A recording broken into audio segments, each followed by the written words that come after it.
மக்கள் திலகம் மனித பிறவி கிடையாது, தெய்வ பிறையாக பிறந்தவர். முதல்வராக இருந்த என்னென்ன திட்டங்கள், நல்ல நல்ல திட்டங்கள் எல்லாம் கொண்டு வந்தார். மக்களுக்காக, மக்களுக்கு என்னென்ன எண்ணங்கள் செய்ய தெய்வத்துக்கும் மேல் அவர் கஷ்டப்பட்டு அவர் தான் கஷ்டப்படக்கூடாது, அடுத்தவங்க கஷ்டப்படக்கூடாது என நினைத்தவர். தாய்க்கு முதலிடம் கொடுத்தவர். ராமரை போலே உள்ளம் கொண்டவர். மனிதன் மக்களுக்காகவே, மக்கள் திலகம் இருந்தவர். மனிதருக்காகவே இருந்து மனிதருக்காக பிறந்தவர். வைகுண்டம் போய்விட்டாரே, இப்படி ஒரு தலைவர் பார்க்க முடியாது, யாராலே பார்க்க முடியாது. அப்பேற்பட்ட தலைவர் காமராஜரை போலே உயிருடன் இருந்திருந்தால் தமிழ்நாட்டே சொர்க்கமாக மாற்றியிருப்பார். அப்பேற்பட்ட தெய்வம் கோடான கோடி மக்கள் இடம் பிடித்த மக்கள் திலகம்.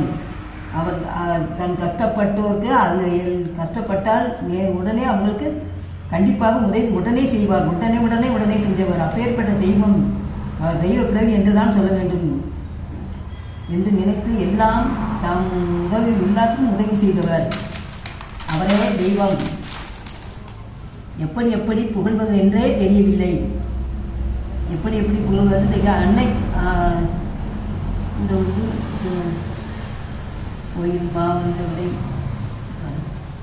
வாழ்ந்தவர். அவர் எத்தனை போராட்டத்துக்கு பிறகுதான் அவர் முதல்வராக வந்தார். எத்தனை போராட்டத்தையும் இது அவர் என்னென்னலாம் திட்டம் கொண்டார்கள். அப்பேற்பட்ட தெய்வம் அவர்.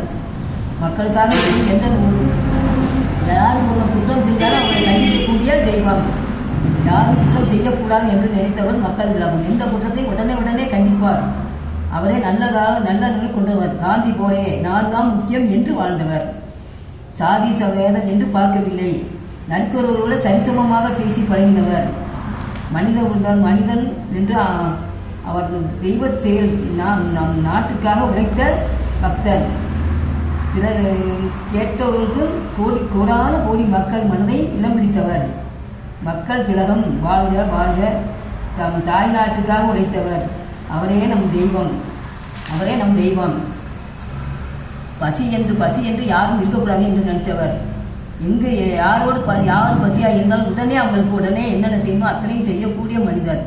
அப்பேற்பட்ட மனிதர் எதையுமே தட்டி கேட்டு உடனே அதுக்கு இது பண்ணுவார். யாரும் தப்பு பண்ணாலும் உடனே தப்பு பண்ண தட்டி கேட்பார். அப்பேற்பட்ட தெய்வம் நம் மக்கள் திலகம். அவர் 100 ஆண்டு காலம் வாழ்ந்திருக்க வேண்டும். பகவான் எந்த அளவுக்கு எடுத்துட்டாரே, அவர் 100 ஆண்டு வாழ்ந்திருந்தால் எல்லா மக்களுக்கும் என்னென்னமெல்லாம் செஞ்சிருப்பார். அப்பேற்பட்ட தெய்வம் கற்பனை.